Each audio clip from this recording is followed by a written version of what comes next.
क्या आप तैयार हैं एक और खौफनाक कहानी के लिए? अगर आप भी हॉरर स्टोरीज के शौकीन हैं, तो इस वीडियो को लाइक करें, चैनल को सब्सक्राइब करें और घंटी के आइकन को दबाना न भूलें, ताकि आपको हर नई कहानी का अपडेट मिल सके। आज हम आपको सुनाने जा रहे हैं एक ऐसी कहानी जिसे सुनकर आपकी रूह कांप जाएगी। तो बिना किसी देरी के शुरू करते हैं। ग्रैंड परेडी टावर्स, एक आलीशान इमारत जहां खुशियों से ज्यादा मौतें हुईं। मुंबई के सबसे पॉश इलाकों में से एक केम्स कॉर्नर में खड़ी ग्रैंड परेडी टावर्स बाहर से देखने में एक आम लग्जरी बिल्डिंग लगती है। ऊंची ऊंची बालकनियां, शहर का खूबसूरत नजारा, अमीर परिवारों की शान। लेकिन इस इमारत के अंदर एक ऐसा अंधेरा छुपा है जो रात के समय और भी गहरा हो जाता है। कहते हैं यहां जितने लोगों ने फ्लैट खरीदे, उससे ज्यादा लोगों ने अपनी जान गंवा दी। रात के समय इमारत की लिफ्ट अपने आप चलने लगती है, बिना किसी बटन को दबाए। 13वीं मंजिल से किसी के चीखने की आवाजें आती हैं, लेकिन जब कोई वहां जाकर देखता है तो गलियारे खाली होते हैं। कैसे बना यह टावर मौत की मंजिल? सन 1970 में जब ग्रैंड परेडी टावर्स का निर्माण हुआ, तब यह जगह सपनों का घर मानी जाती थी। मुंबई के सबसे अमीर और प्रतिष्ठित लोग यहां बसने आए। सब कुछ सही चल रहा था, लेकिन फिर एक ऐसी घटना घटी जिसने इस इमारत को हमेशा के लिए श्रापित कर दिया। 13वीं मंजिल पर रहने वाला दलाल परिवार एक खुशहाल गुजराती बिजनेस फैमिली थी। परिवार में एक बुजुर्ग दंपति, उनका बेटा, बहू और एक छोटा पोता रहता था। बाहर से यह परिवार बिल्कुल सामान्य दिखता था, लेकिन अंदर ही अंदर इस परिवार में तनाव बढ़ रहा था। दलाल परिवार के बेटे और बहू में अक्सर झगड़े होते थे। एक दिन लड़ाई इतनी बढ़ गई कि बुजुर्ग माता पिता ने बालकनी से छलांग लगा दी। पूरी सोसाइटी उनकी चीखें सुनकर बाहर आ गई, लेकिन जब तक लोग कुछ कर पाते, वे जमीन से टकरा चुके थे। यह घटना पूरे मुंबई में चर्चा का विषय बन गई, लेकिन इससे भी ज्यादा खौफनाक बात कुछ महीनों बाद हुई।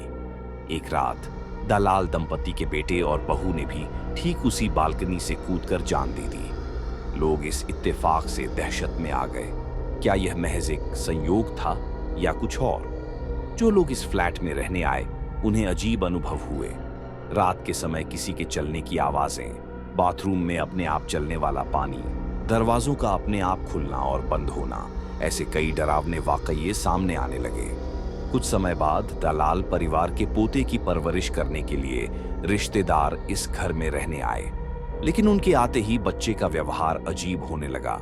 वह अक्सर बालकनी की ओर देखता और किसी अनदेखी चीज से बात करता। एक रात जब उसकी मां गहरी नींद में थी, तब अचानक उसके कमरे से खटखटाने की आवाज आई। जब वह भाग कर गई तो दरवाजा अंदर से बंद था। किसी तरह दरवाजा तोड़ा गया, लेकिन कमरे में कोई नहीं था। फिर सबकी नजर बालकनी की ओर गई। छोटा बच्चा नीचे गिर चुका था। इसके बाद इस इमारत में आत्महत्याओं का सिलसिला शुरू हो गया।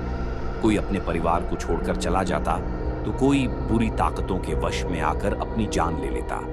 बहुत से लोगों ने यह दावा किया कि उन्हें 13वीं मंजिल पर किसी के पैरों की आहट सुनाई देती है, कोई दरवाजे के पीछे खड़ा महसूस होता है, और कभी-कभी लिफ्ट खुद ब खुद उसी मंजिल पर रुक जाती है।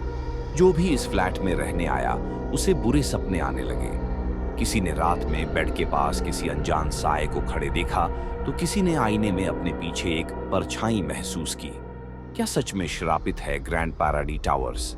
कई तांत्रिक और भूत प्रेत के जानकार यहाँ आ चुके हैं। उनका कहना है कि यह इमारत किसी आत्मा के शिकंजे में है और वह लोगों को मौत की ओर धकेलती है। कुछ लोग कहते हैं कि इस जमीन पर पहले एक कब्रिस्तान था, जिसे हटाकर यह इमारत बनाई गई थी। कुछ का मानना है कि दलाल परिवार के बुजुर्गों की आत्माएं आज भी बदला लेने के लिए यहाँ भटक रही हैं। आज भी खौफ बरकरार है। आज भी इस इमारत में कई फ्लैट खाली पड़े हैं। जो लोग यहाँ रहते हैं, वे कभी बालकनी में खड़े नहीं होते। रात के समय लिफ्ट अचानक 13वीं मंजिल पर रुक जाती है, भले ही किसी ने वह मंजिल न दबाई हो। कुछ ने वहां सफेद कपड़ों में एक महिला को चलते हुए देखा है, लेकिन जब वे पास गए तो वह अचानक गायब हो गई। क्या तुम इस इमारत में एक रात बिता सकते हो? अगर हाँ, तो याद रखना, ये सिर्फ एक इमारत नहीं, बल्कि मौत का अड्डा है। और यहाँ जो एक बार आता है वह वापस नहीं जा पाता। अगर आपको ये कहानी पसंद आई हो तो इसे लाइक, शेयर और सब्सक्राइब जरूर करें। ऐसी ही डरावनी कहानियों के लिए हमारे साथ जुड़े रहें। धन्यवाद।